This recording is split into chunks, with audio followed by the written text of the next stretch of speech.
नेपाल के प्रधानमंत्री केपी शर्मा ओली की सत्ता को बचाने के लिए दिन रात एक करने वाली चीन की राजदूत हाओ यानकी के खिलाफ नेपाल में सड़क से लेकर राजनीतिक गलियारों तक विरोध तेज होता जा रहा है।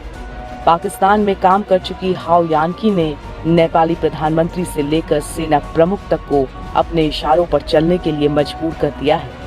फर्राटेदार उर्दू बोलने में माहिर हाओ इन दिनों नेपाल में भारत और अमेरिका के खिलाफ चीनी एजेंडे को सेट करने में जुट गई हैं। चीनी राजनयिकों की नई पीढ़ी से ताल्लुक रखने वाली वुल्फ वॉलफेयर हाओ ने बेहद कम समय के अंदर नेपाल के सत्ता गलियारों में जोरदार पकड़ बना ली है।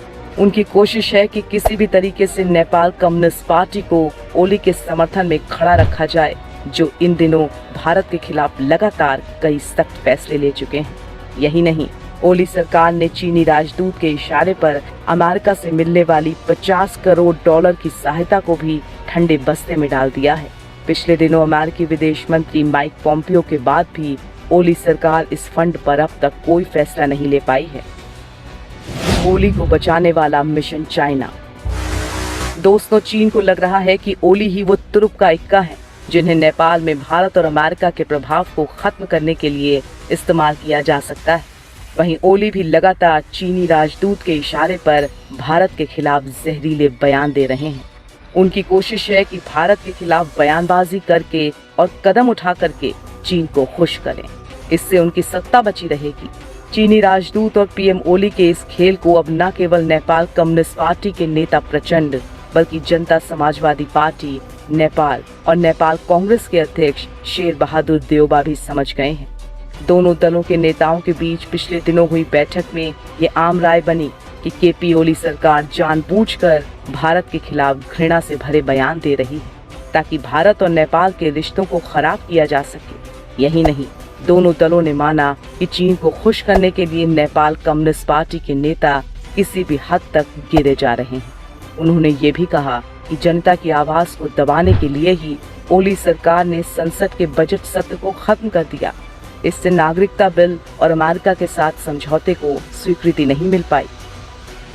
नेपाल सरकार में हाओ की तगड़ी हनक। नेपाल में हाओ की हनक का आलम यह है कि नेपाल के chief of army staff general Purnachandra Thapa से लेकर नेपाली प्रधानमंत्री केपी ओली के घर तक जब चाहे हाओ आ जा सकती हैं।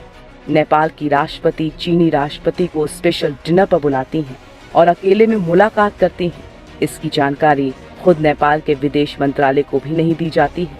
सूत्रों का कहना है कि नेपाल के नक्शे को नए सिरे से परिभाषित करने के लिए चीनी राजदूत ने प्रधानमंत्री ओली को प्रेरित करने का काम किया है। नए नेपाली नक्शे के पीछे चीनी मंसूबा। भारतीय खुफिया सूत्रों ने कहा कि हिमालय गणराज्य नेपाल में युवा चीनी राजदूत हाओ यानकी नेपाल की सीमा को फिर से परिभाषित किए जाने के लिए कॉमरेड ओली के कदम के पीछे एक प्रेरणादायक कारक रही है।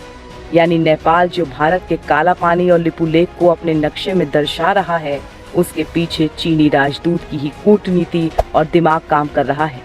पाकिस्तान में 3 साल तक काम कर चुकी हाओ नेपाली कम्युनिस्ट पार्टी को चीन की कम्युनिस्ट पार्टी की तर्ज पर ढालने की कोशिश कर रही हैं। हाओ का ओली के विरोधी प्रचंड से भी अच्छा संबंध है। नेपाली कम्युनिस्ट पार्टी का वो प्रतिनिधिमंडल जो राजनीतिक मानचित्र को बदलने के लिए संविधान संशोधन विधेयक का मसौदा तैयार करने में सहायता कर रहा था, वो चीनी राजदूत के संपर्क में था। चीन की विदेश नीति के रणनीतिकारों के इशारे पर काम कर रही युवा चीनी राजदूत को नेपाल में सबसे शक्तिशाली विदेशी राजनयिकों में से एक माना जाता है। चक्रव्यूह में नेपाली सेना प्रमुख।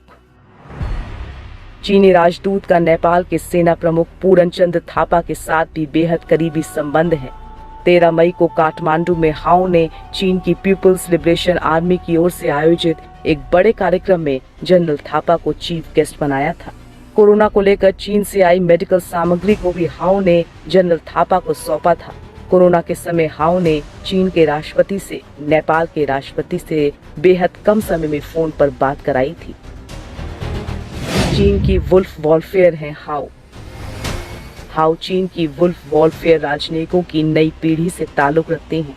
चीनी राजनयिकों को ये नाम एक ब्लॉकबस्टर फिल्म के नाम पर दिया गया है, जिसमें एक चीनी कमांडो अफ्रीका और दक्षिण पूर्व एशिया में बुरे अमेरिकियों की हत्या करता है। राष्ट्रपति शी जिनपिंग के नेतृत्व में चीनी राजनयिक सख्त रुख ही अपनाते रहे हैं। सरकारी अखबार ग्लोबल टाइम्स में एक संपादकीय में कहा गया है, वो बीते दिनों की बात है जब दूसरे लोग चीन को नियंत्रित कर सकते थे। चीन के लोग अब नरम कूटनीतिक रुख से संतुष्ट नहीं हैं।